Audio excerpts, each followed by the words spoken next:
Gençler salam, hər vaxtınız xeyir. Bugün 12 iyul 2026-cı il 4-cü qrup üzrə ikinci blok imtahanı keçirilmişdi. İmtahan suallarının izahına keçmədən öncə onu qeyd edeyim ki, imtahan öncəsi canlı yayım aça bilməsəm də, hazırlığa qoşulan şagirdlər üçün imtahana düşə biləcək mövzuların proqnozunu vermişdim. Və bir 30 sualın 30'unun da proqnozunu vermiş sayılıram. Bunu hazırlığa qoşulan şagirdlər də təsdiq eləyə bilərlər.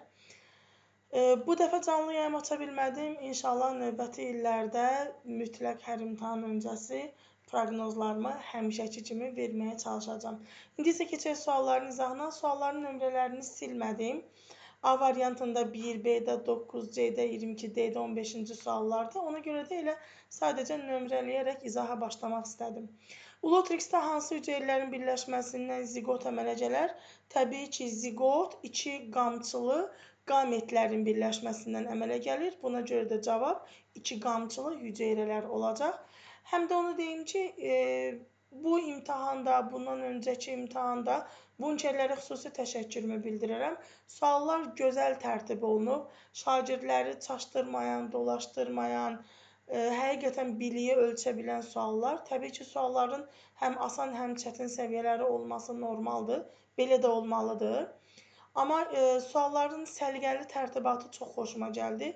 Buna görə də Dövlət İmtahan Mərkəzinin əməkdaşlarına, sualların hazırlanmasında iştirak edən komandaya xüsusi təşəkkürümü bildirirəm. İkinci sual, amonyak nitrit turşusuna qədər oksidləşdirən hansıdır? Amonyakı, deməli, bu ekologiya biosfer bölməsindən olan bir sualdır 9-cu sinifdən. Amonyakı oksidləşdirirsə, deməli, azotlu birləşməni oksidləşdirən bakteriya hansı bakteriya olacaq? Təbii ki, nitrifikasiya bakteriyaları olacaq. Üçüncü sual uyğunluq bölməsidir. Uyğunluğa aid olan verilən sualda daha doğrusu. Burada demək, plasentası olan, plasentası var və su heyvanıdır. Burada demək, söhbət gedir kimdən? Balina həm plasentası var, məməli heyvandır, həm də suda yaşayır. Bir də delfin var idi, Y variantı olaraq burada qeyd edək. İkinci, plasentası da var, həm də döş tilinə malikdir. Döş tilinə malikdir, həm də plasentası varsa, deməli, bu bir uçan heyvandır. Uçan məməli heyvandır. Bu da olacaq C yarasa. Həm döş dili var, həm də su heyvanıdır. Məsələn, burada biri pingvindir. Bir də digər hissədə verilmiş. Məsələn, burada D variantı burada verilib. Ördək. Dördüncü sual gəlir. Dördüncü sualda yenə də sxemdir. Bunun da proqnozunu vermişdim ki, hətta elə məhz öküz soliteri olacağını da qeyd eləmişdim. Suallara baxanda səhər-səhər özüm biraz şok yaşadım. Bu qədərmi, yəni dediyim proqnoz tutar? Bir nevi burada bir şok yaşamış oldum. Deməli, öküz soliterinə aid olan doğru kəsişmələri seçməyimizi istəyir bizdən. Əsas və aralıq sahibi var. Bəli, öküz soliterinin əsas aralıq sahibi var. Buna görə biohelmitlərə aiddir. Geohelmitlər inkişafının müəyyən bir mərhələsini torpaqda keçirdənlərdir. Məsələn, askaritdir. Əsas və aralıq sahibi atmosfer havası ilə tənəffüs edir. Bəli, çünki həm əsas, həm aralıq sahibi onurğalı heyvanlardır. Qaramal və insan. Buna görə də bunlar atmosfer havası ilə tənəffüs edir. Yəni, doğru cavabımız olacaq 1, 3. Genetikaya aid olan test toplusundan verilmiş belə rahat bir sual var. Böyük ya kiçik B qameti hansı genotipin əmələ gətirdiyi bütün qametlərin 2də 1 hissəsini təşkil edər? Deməli, tən yarısını təşkil edər. O zaman elə bir forma götürməli ki, o 2 sort qamet versin.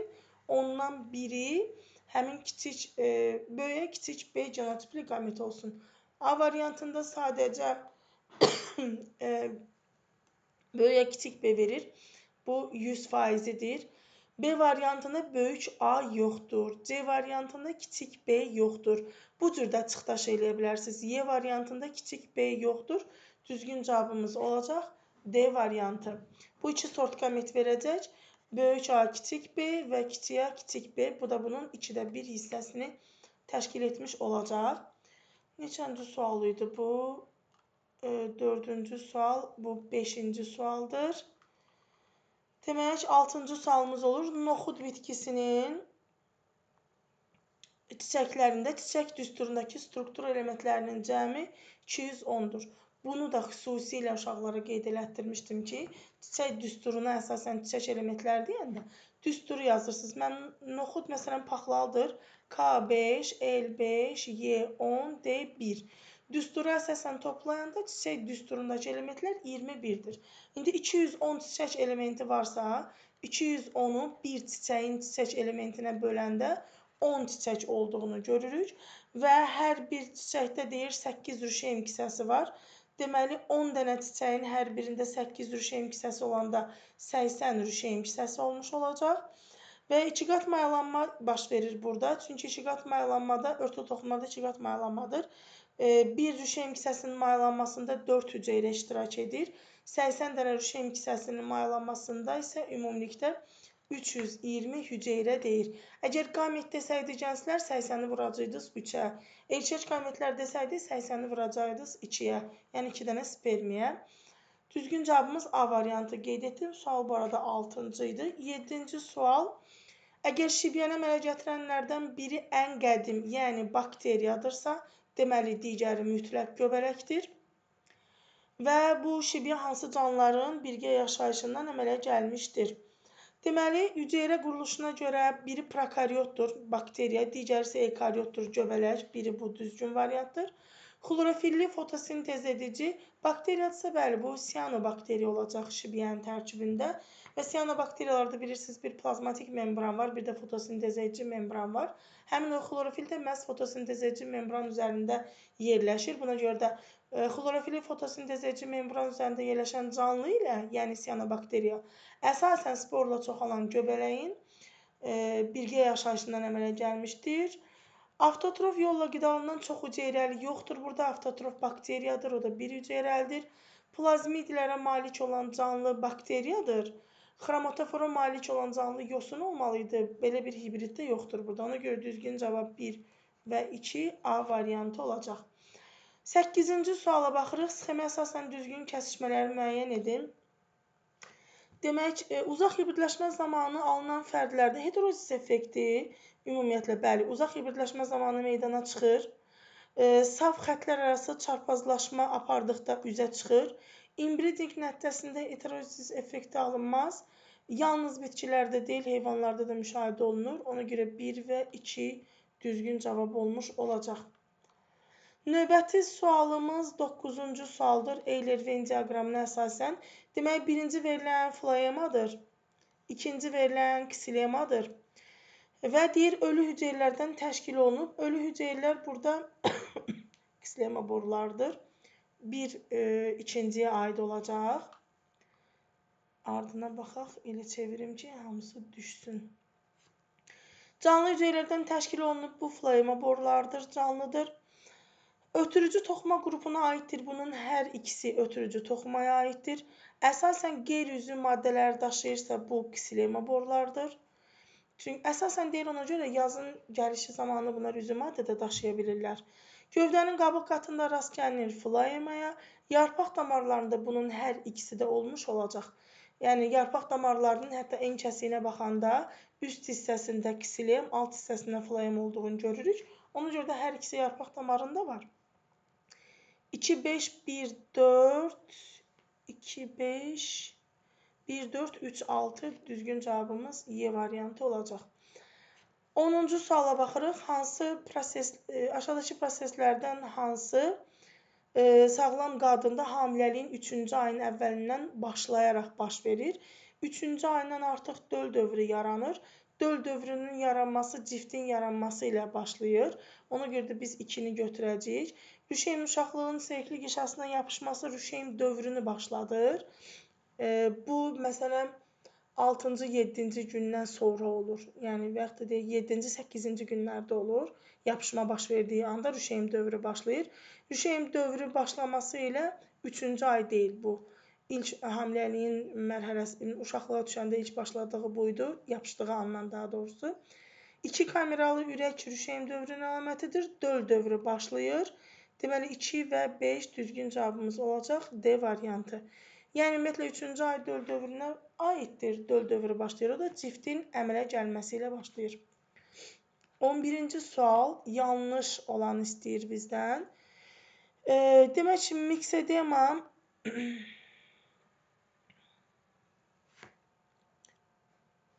demək X olacaq qalxana bənzər vəz, çünki miksedema qalxana bənzər vəzin hormon çatışmazlığından yaranır. Y olacaq hipofiz. Hipofizin böyük insanlarda, orta yaşlı insanlarda hiperfunksiyasıdır. Şəkərli diabet mədə-altı vəzin xəstəliyidir və bizdən nə istəyir? Yanlış ifadələri seçməyimizi istəyir. X vəzini ifraz etdiyi hormonlardan birinin çatışmazlığı uşaqlarda ağıl kəmliyinə səbəb olur. Məsələn, miksedema böyüklərdə də, kretinizm uşaqlardadır. Bu da ağıl kəmliyinə səbəb olur. Ona görə bu düzdür. Biz yanlış axtarırıq. Öd Z vəzin ifraz etdiyi fermentlərin işini fəallaşdırır. Öd Z vəzini ifraz mədə-altı vəzidir. Mədə-altı vəzinin fermentlərindən biri lipazadır. Öd də onun işini fəallaşdırır. Bu da düzdür. Y vəzi bioloji saat rolunu oynayan vəzlə eyni bədən boşluğunda yerləşmir. Y vəzi hipofizdir, kəllə boşluğunda yerləşir. Bioloji saat epifizdir, o da kəllə boşluğunda yerləşir. Yəni bunlar eyni boşluqdadır. Buna görə 3 səhvdir.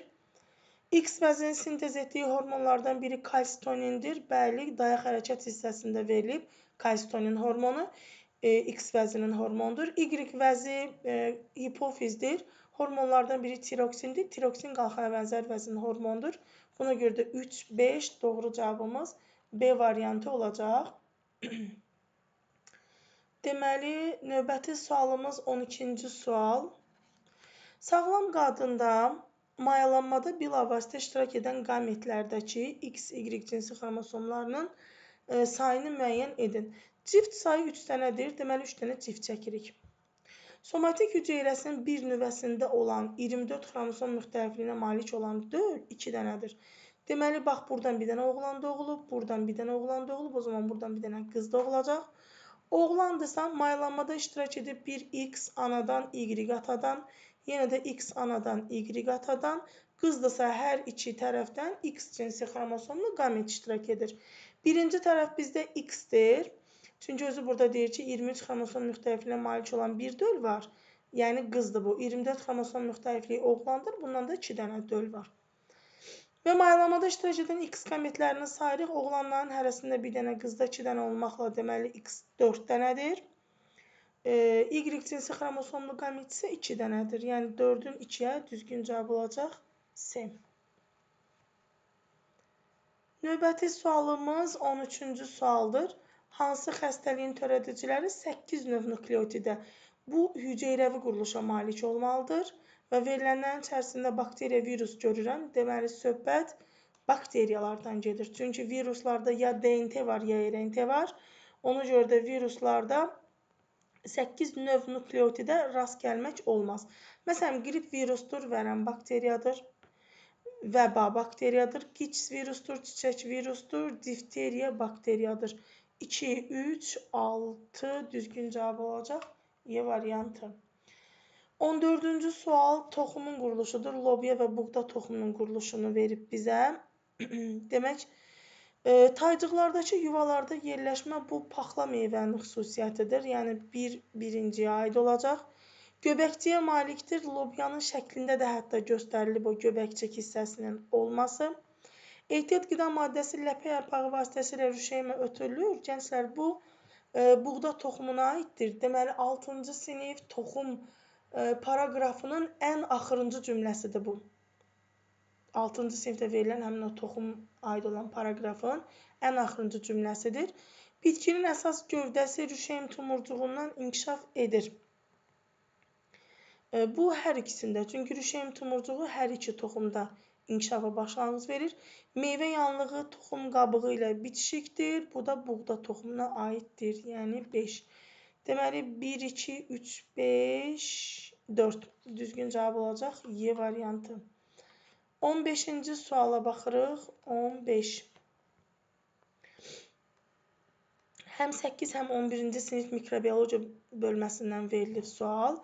Doğru ifadələri müəyyən edin. Demək, somatotop hormonunun çatışmaması immun reaksiyalarını zəiflədir. 11-ci sinif mikrobiologiya Paragrafın adı sahib orqanizmin rolu, səhv eləməmsə belə olmalıdır. Mikrobiologiya bölməsində və orada yazıb ki, somatotop hormonun çatışmazlığı timusun ölçüsünü böyütmür. Yəni somatotop çatmırsa timusun ölçüsü kiçik qalır və buna görə də timus zəif olduğuna görə də immun reaksiyalarını zəiflədir. Adrenalin ürək vurğularının sayını artırır. Bəli, ürək döyüntülərinin sayını artırır, siklin sayını artırır, amma siklin davam etmə müddətini azaldır. Histidin amin turşusunun çatışmazlığı qanda hemoqlobinin miqdarını artırır, yox, azaldır. Adrenalin qanda qlükozanı azaldır, yox, artırır olmalıdır. Adrenalin qlükozanın miqdarını artırır. A vitamini çatışmaması fagositlərin funksiyasını zəiflədir. Yenə 11-ci sinif mikrobiologiyadan verilib. Cümlə, hətta orada B-C vitamini də verilib ki, streptokoklara, stafilokoklara falan xəstəliklərə qarşı əsaslığı artırır. Orada da yazmışdı, A vitamini çatışmazlığı dəri və seykli qişalarda iltihaba səbəb olur. Həmçinin fagosit funksiyasını zəiflədir. Yəni 1, 2, 5 düzgün cavabımız olacaq Y variantı. Növbəti neçənci sualı idi bu gəlir? Hidra. Nəysə, sualın nömrəsini silmişəm artıq. Şirin su hücrəsinin bədəni neçə qatdan ibarətdir? Təbii ki, 2 qatdan ibarətdir. Bir ektoderma, bir də endoderma. İnkişaflarını qastrula mərhələsində tamamlayırlar deyə bunların bədəni 2 qatdan ibarətdir. Növbəti sualımız Pavlova-Göre analizatorunun 3-cü hissəsi. Deməli, Pavlova-Göre analizatorunun 1-ci hissəsi reseptordur. 2-ci hissəsi hissi yoldur. 3-cü hissəsi isə mərkəzi sinir sistemidir. Görmə analizatorunun 3-cü hissəsi ənsə payıdır. Ənsə payı da burada 3 rəqəmi ilə göstərilib. Belə bir rahat sual. Növbəti sualımız, hətta inanırsınız, bu söydün çiçəklərini demişdim. Demişdim ki, uşaqlar, söydün çiçəyindən mütləq sual gələcək. X-in yerinə yazıla bilməz. Mitoz, meyoz həm dişi, həm erkək çiçəklərdə gedir. Biz buna görə bir şey seçə bilmərik. Bizim əsas burada ipucumuz mayalanmadır. Mayalanma varsa, deməli, burada nə gedəcək? Dişi çiçəklərdə mayalanma gedir. Məsələn, söydün yaşıl çiçəyi mayalanma baş verər, dişidir. Ona görə biz seçilə bilməyənləri götürərik. Qağdanın qıçası da dişidir, burada da baş verə bilər. Söydün sarımtılı çiçəkləri erkəkdir, burada olmaz. Günəbaxanın yalançı dilcik şəkilli çiçəklərində olmaz, çünki erkəkçi dişici yoxdur. Mayalanma getməz orada.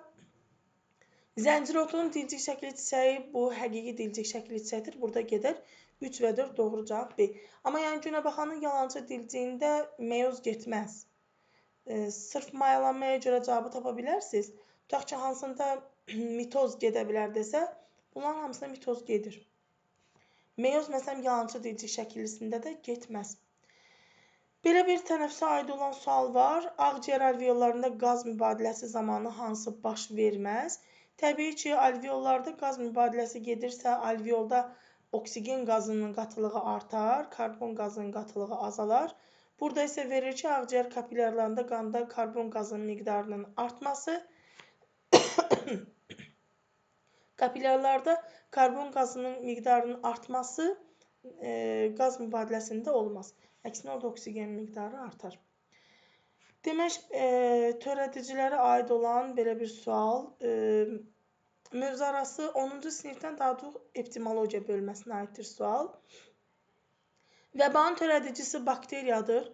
Nazik bağırsağın epitel hüceyrəsinin səthində parazitliyədir. Keçiricilər bunların milçəklərdir.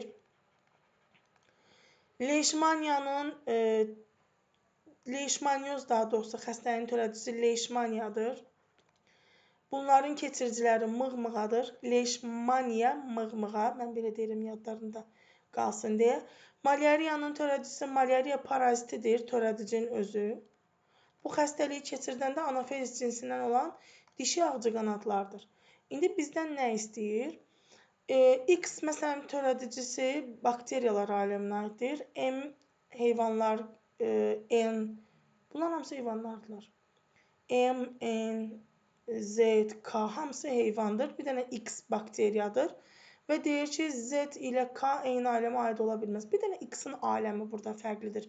Yerdə qalan hamısı eynidir. Buna görə də cavabımız nə olsun? X ilə Y eyni aləmə aid ola bilməz. Doğru fikir bir dənə budur. Çünki burada bir dənə bakteriya X-dir, yerdə qalan hamısı heyvanlar aləminə aiddir. Növbəti sualımız ontogenezə aid olan histologiya bölməsidir, daha doğrusu. Amma yəni çoxalma ontogenez, mitoz, meyoz orada verilir deyə oranı dedim. İnterfazaya, profaza, anafazaya. Uyğunluğu deyir, müəyyən edin, müəyyən edək. Deməli, hüceyrə orqanoidlərinin sayı artır interfaza mərhələsində. Postsintetikdə, məsələn, DNT malik olan orqanoidlər ikiləşir. Bölünmə vətərləri yaranmağa başlayır profazada. DNT-nin ikiləşməsi interfazanın sintetik mərhələsində olar. Xromosomların sayı 2 dəfə artır, deməli, xromatidlər əmələ gəlir anafazada. DNT spiralları açılır, daha doğrusu DNT spirallaşır deyir, bu profazadır. Çünki DNT burulur, spirallaşır, qalınlaşır və artıq işıq mikroskopunda xromosomlar görünməyə başlayır. Deməli, 1AC, 2B-Y, 3D düzgün cavabımız A variantı olacaq. Növbəti sual, dayaq hərəkətdən belə bir rahat sual var. Kəllə, gövdə və ətrafların skeletinə bölünür deyir, yəni buna aid olan sümükləri istəyir. Məsələn, kəlləyə aiddir gicgah, gövdəyə aiddir, gövdə ümumiyyətlə onurğa, qabırğa, döş sümüyə aiddir. Ətraflarında həm sərbəst, həm qurşaq hissələri var.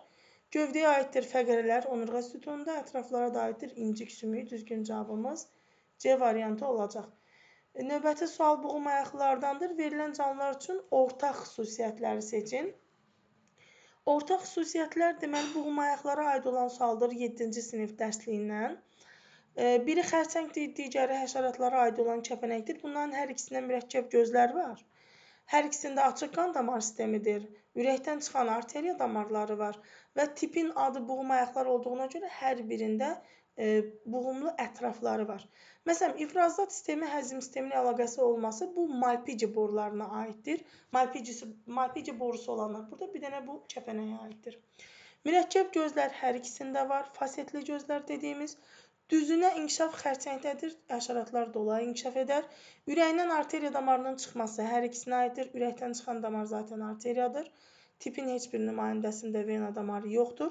Qanın oksigen daşıması həşəratlara aid deyil. Xərçəngin qanı oksigen daşıyır və ətrafların buğumlu olması 2, 4, 6 düzgün cavabımız.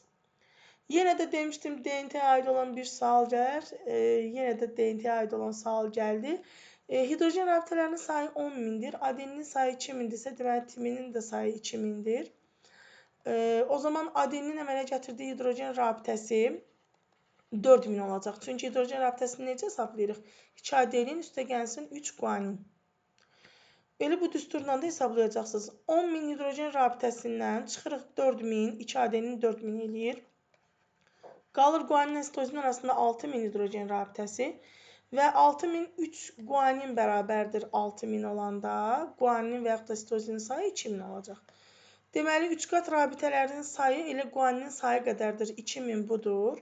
Adeninin də sayı 2000-dirsə, 2 qat hidrogen rabitələrinin sayı da 2000-dir. 2000-lə 2000 də toplayanda eləyəcək 4000. Niyə burada adeninlə tutaq ki, guaninin sayı rabitə sayına bərabər olur? Məsələn, burada bir ədəd 2 qat rabitə var. 2 hidrogen rabitəsi var, amma 2 qat rabitə bir dənədir. Və yaxud da 3 qat rabitə çəkirəm, burada bir ədəd 3 qat rabitə var. Amma 3 hidrogen rabitəsi var. Ona görə 3 qat hidrogen rabitəsinin sayı deyəndə elə guaninin sayı qədərdir. Və yaxud da 2 qat hidrogen rabitəsinin sayı deyəndə adeninin sayı qədər. Məsəl üçün, yazıram adenin qarşısında timin. Burada 2 hidrogen rabitəsi var, amma bir ədəd 2 qat rabitə var. Yazıram guanin, sitozin. 3 hidrogen rabitəsi var aralarında, amma bir ədəd 3 qat rabitə var. Ona görə də nukleotidlərin sayı elə 2 qat 3 qat rabitələrin sayına bərabər olur. Deməli, balıqlara aid olan belə bir sual var. Xanı balığının şəkli verilib. Mənim bir qızım məni çox əsəbləşdirdi. Düzgün cavabları seçib, kodlaşdırmada sadəcə bir rəqəmi səhv kodlaşdırıb. Deməli, deyir ki, qəlsəmə qapaqları olmur. Biz bu arada nə axtarırıq? Doğru ifadələr axtarırıq. Qəlsəmə qapaqları olmayan qığırdaqlı balıqdır. Xanı balığı sümüklü balıqdır. Qarın aortasında arterial yox, venoz qan olur. Çünki ürəyindən çıxan damar qarın aortasıdır. Onun da içərisində ürəkdə yalnız venoz olduğuna görə venoz qan olur. Cüt üzgəclərin sayı tək üzgəclərin sayına bərabərdir. Bəli. Cüt üzgəcləri döşlə qarındır. Hərəsindən 2-2 olmaqla 4. Tək üzgəcləri 2 dənə bel üzgəci, 1 quyruq, 1 anal olmaqla 4. Buna görə də bunların sayı bir-birinə bərabərdir. Yəni 3 doğrudur buradan. Onurğa sütunu 4 şöbədən ibarət olan qurbağadır. Bunun onurğa sütunu 2 şöbədir. Gövdə və quyruğuna görə bu səhvdir. Ürək boşluğunda yalnız venoz qan olur. Bəli, ürək boşluğunda balıqların hamısında venoz qandır. Gövdə fəqərlərinə qabırğalar birləşir. Bu da doğru olacaq. Quyruq fəqərlərinə yox, gövdə fəqərlərinə. Ona görə də 3, 5, 6 olmuş olacaq düzgün cavab. Növbəti sual 2 xəstəliyin müqayisəsi verilib bizə. Podagra və ateroskleroz. Hər iki xəstəlik 11-ci sinif həzm prosesinin gedişində müxtəliflik. 40 neçənci paraqraf olmalıdır, düz xatırlayıramsa. Həmin hissədə verilib. Qanda sidik turşusunun, və bizə nə deyir? Doğru ifadələri, yəni yerləri doğru göstərilib. Məsələn, podagra nədir? Podagra əl və ayaq oynaqlarında sidik turşusunun, duzlarının, sidik turşusunun toplanmasıdır. Ona görə bir yerindədir, bu düzdür. Damarların içərisinin yağa bənzər maddə ilə örtülməsi bunu verir podagraya, amma bu aid olmalıdır ateroskleroza. Arteriya damarlarının, hətta 11-ci sinifdə özü qeyd edir ki, arteriya damarlarının divarında yağa bənzər maddələr toplanır, damar divarını daraldırdı. Əl və ayaq oynaqlarında iltihaplaşma gedir, bu düzdür, podagrada verilib, düz olaraq da göstərilib. Dayaq hərəkət aparatının xəstəliyidir, ateroskleroz dayaq hərəkət aparatının yox, qan damar sisteminin xəstəliyidir, yəni 4 bu biri tərəfdə olmalıydı, yanlışdır. Xolesterin miqdarının artması nəticəsində baş verir. 5-i ateroskleroza yazıb, bəli, damarlarda həmin bu yağa bənzər maddə dediyimiz xolesterindir. İlk təsviri Sydenham tərəfindən verilən podagradır. Sydenham sidik turşusunun miqdarı, belə yadımızda saxlayaq. Ortaq yazıb, bu tərəfə aid olmalıdır. Ona görə də 1, 3, 5 düzgün cavablarımız olacaq. Yenə də demişdim, dövrlərdən sual düşəcək və dövrlərdən sual düşdü. Paleozoy, mezozoy, kaynozoy. Çılpaq toxumların yaranması paleozoyun devonu. Uçan onurğalılar mezozoyun yurası. Toxumlu qıcların yox olması trias, mezozoyun triası. Diriopteklərin meydana çıxması kaynozoy erasıdır. Buraya yazacaq demək, kaynozoy. Deməli, neogenda idi. Stegosefalların meydana çıxması bu da devondadır. İndi uyğunluğu buradan yazsaq 1 olacaq A, Y, 2 olacaq B, 3 də olacaq D. 1 A, Y, 2 B, 3 D. Düzgün cavabımız bu şəkildə olacaq. Situasiya sualı, sözün düzü mən qandan gözləyirdim, amma situasiya sualı bu dəfə seleksiyadan gəldi. Sözün düzü situasiyanın axırıncı hissəsi daha çox xoşuma gəldi, 30-cu sualı. Ümumi götürəndə situasiya maraqlı idi, yəni mənə görə maraqlı. Deməli, Orlovun alınması verir, Orlov tərəfindən alınıb, sadələşdirilmiş sxem təsvir olunub bizə. Danimarkanın yük atı dişidir, D Danimarka, D dişi. Bu çarpazlaşdırılmışdır kimlə? Ərəb minik atı ilə. Mən hazırlıqda işlətdiyim ifadələrdən istəmirəm, işlədim. Çünki biraz məzəli ifadələr işlədirik və deyir ki, hər birinin 2 66-dır. Yəni, bunların hər birinin diploid xromosom dəsti 66-dır. Bunu bildik. Ərəb erkək atı ilə bunların hibridi alınır və bu hibrid ərəb erkəyidir, alınan hibrid də erkəyidir. Sonra bu hibridi, bu erkək hibridi Hollandiyanın dişisi ilə cütləşdirirlər və Orlov löhrəmat cinsi alınır. İndi bizdən istədikləri nə edir? Orlovun alınmasında deyir, metodiki seçmənin hansı formasından istifadə olunub? Metodiki seçmənin fərdi və kütləvi olmaqda 2 forması var. Fərdi seçməni həm bitki, həm heyvana tətbiq edə bilirik. Kütləvi seçməni yalnız bitkiyə. Söhbət heyvanlardan getdiyinə görə burada olacaq fərdi seçmə. 2. Bu canlıların filogenetik sırası, atın filogenetik sırası Kovalevskidir. Hətta bir qızım deyir, Duyğu adında bir qızım deyir ki, müəllimə, hətta onu oxuyanda ağlıma gəldi ki, indi bu Kovalevski kimin səhvini düzəldib? Ardı da yəqin ki, elə gələr. O qədər uşaqlara elə öyrətmişəm ki. 3-cü də deyir ki, təkamüldə, yəni atın neçənci barmaqlar rudiment halında qalmışdır? ikinci və dördüncü barmaqları rudiment halında qalıb. 1 və 5-ci barmağı tamamilə itib gedir. Üçüncü barmağı isə inkişaf edərək yerə dəyən barmağı idi. Və deməli, cədvəldə cavab vərəqində belə bir şey verilib. B ilə göstərilən erkəkdir. Biz də erkək yazmışıq. Somatik hüceyrəsinin xromosom müxtəlifliyi, cədvəlin içərisini təmizləməmişəm. B ilə göstərilən ərəb erkəyidir. Erkəkdirsə somatik hüceyrəsində 66 xromosomu varsa, bunun demək ikisi cinsidir. Yerdə qalan 64-ü autosomdur. 32 autosom müxtəlifliyidir. 2 dənə cinsinin biri X-dir, biri Y-dir. Buna görə də 34 xromosom müxtəlifliyi olur. D ilə göstərilən canlıya yazdıq Hollandiyanın dişisi. Dişidirsə bunda cinsi xromosomlar XX-dir. Yəni 32 autosom, bir dənə də X müxtəlifliyi olanda olacaq 34 xromosom müxtəlifliyi. Yəni cavab belə olmalıymış. Cavab kartının özündə belə bir cədvəl verilib. Və deyir cavab vərəqindəki cədvəli tamamlayın. Cədvəlin özünə gəldikdə, deməli cədvəldə bizdən nə istəyir? Demək deyir ki, Danimarkanın yük atı A. Danimarkanın yük atıdır. Dişisidir bu.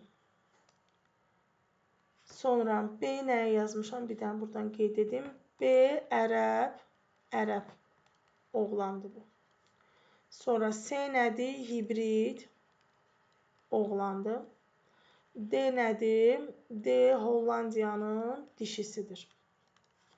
İndi bizdən nə istəyir? Deməli, belə bir daxil olan hüceyrələrin daxil olan bir nüvəli hüceyrələrdə xromosomların sayı 132-dir.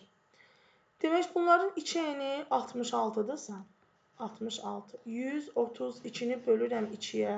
66-ya eləyir 2. Deməli, həm A-dan, həm C-dən 2 hüceyrə daxil olub gametogenezin yetişmə mərhələsinə. Və bizdən bölünməyə məruz qalan bütün hüceyrələr ki, X cinsi xromosomlarının cəmini istəyir. Bunu buradan bu şəkildə qeyd edeyim. Yox, silməyim. Belə yazıram. Tutaq ki, A-dan bir də C-dən. A Danimarkanın dişisidir. Dişi XX-dir. XX daxil olanda, deməli, yetişmə zonasına, bu bir dəfə bölünəndə XX olmaqla meyoz 1-in sonu, bu diploiddir, bunlar haploiddirlər və bunlardan da əmələ gələcək XX. XX olmaqla. Bizə nə deyir? Bölünməyə məruz qalan. Bölünməyə məruz qalan bir ədəd diploid, 2 ədəd haploid hüceyrəmiz var. Və bir hüceyrə daxil olanda, bir diploiddə 2 dənə X var, haploidlərin hərəsində 1 dənə X. Bir hüceyrə daxil olanda X cinsi xromosomlu bölünməyə məruz qalan 4-dür. Bu sondakılar əmələ gələndir. Bunlar bölünməyə məruz qalmayıblar. İndi məndə hər birindən 2 hüceyrə daxil olduğunu tapdıq. Çünki 66 birindədirsə, ikisində 132 imiş. Onda bir hüceyrə daxil olanda 4 dənə X cinsi xromosomlu hüceyrə bölünməyə məruz qalırsa, 2 hüceyrədən nə qədər olacaq? O da eləyəcək 8. Ona görə A-da 8-dir. C isə erkəkdir. C-dən də 2 hüceyrə daxil olub. Erkəkdirsə nə olacaq? X, Y. Bu diploiddir. Bundan əmələ gələcək bir haploid X, bir haploid Y. Bunun da meyoz 2-nin sonunda XX, bundan isə Y əmələ gələcək. Bölünməyə məruz qalan bir diploid, bir ədəd haploid hüceyrə var və bunlarda X cinsi xromosomlarının cəmi 2 ədəddir. Diploiddə bir dənə, haploiddə bir dənə. Tənasüb quran bir hüceyrə daxil olanda 2 dənə idisə, bölünməyə məruz qalan hüceyrələrdə 2 hüceyrə daxil olubsa nə qədər olacaq? O da eləyəcək 4 dənə. Buna görə də cavab kartındakı həmin bu hissədə 8 və 4 deyə qeyd olunub. Burada biraz fərqli də yanaşa bilərdi. Məsələn, bölünməyə məruz qalan diploid hüceyrələrdəki X-in sayı, haploid hüceyrələrdəki X-in sayı. İndi burada ümumi götürüb məruz qalan bütün hüceyrələrdə dediyinə görə biz həm diploid, həm də haploid olaraq hesabladıq. Belə gənclər, ümid edirəm izahım sizin üçün maraqlı oldu.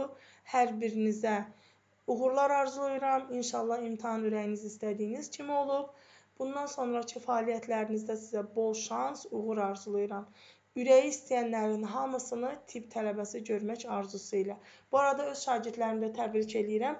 30-30 yazmaqla bir neçə şagirdim məni çox ürəkdən sevindirdi. Hər bir şagirdimi öpürəm, bağrıma basıram, təbrik edirəm. Özlərini də, valideynlərini də və digər uğur qazanan, imtahanda yaxşı yazan, imtahanı belə deyək, ürəyi istəyən kimi yola verən yox, imtahanı ürəyi istəyən kimi yazan bütün şagirdlərə uğurlar arzulayıram. Növbəti imtahanlarda görüşənə qədər unutmayın, həyat özdə bir imtahandır. Allah sizə hər imtahandan alnı açıq çıxmağı nəsib eləsin inşallah.